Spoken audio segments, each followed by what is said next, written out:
Check just like I'm standing here with Miss Rebecca Sacheck, and we're down in her basement. How you're going to get here, you're going to walk down the steps, of course, come into the basement. Yeah. And those steps are going to, they the come out right here. back. And then you're going to walk back here, and you'll see her washer, and then you're going to come, then you're going to come right here. And she's got one of those old-fashioned returns, so that's the first thing that we probably need to take care of. I've got your return sizing. Here's the top of your return all squared off, and then it pans up here, so you can see your panning, and your measurements are according to that. And there's also an additional built-in on the return. Haven't quite figured out why that was done that way, but anyway,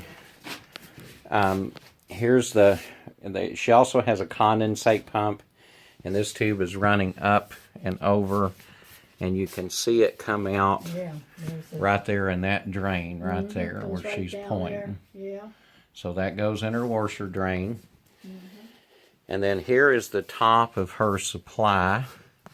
Is aerodynamic here. It's got two 6-inch supplies coming off the top of it. And then what I want you to see is that overhang right there. Bad news. And that needs to have a throat on it. It needs to be built in better. It needs to be corrected. They did that because you have very little space. You've only got about 78 inches. But I think that can be done better and get that unrestrictive. Here is her coil, and her coil number, it's a CXB XA036, so we have a 3-ton air conditioner, and that is an '01 model out there. Carrier furnace with a 3-ton drive. Here is your off switch. Here's your gas line coming down, has some flex on it, and goes into the side of the furnace. And her flue is a one-pipe system. It's going up and out toward the side of the home. So that is her flue right there. 3/4 inch drain line down to the sump pump. The refrigerant line is 3/4, 3/8, and goes up into this drop-in ceiling and out toward the back of the home. And so this is where her unit is sitting currently. This is what it looks like right now.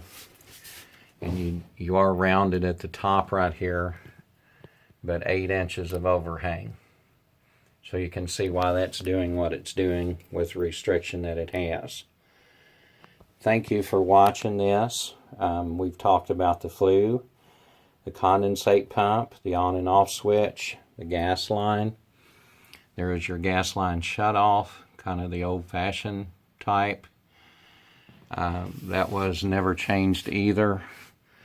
3/4, 3/8 inch refrigerant line. And we've talked about the one-pipe flue system.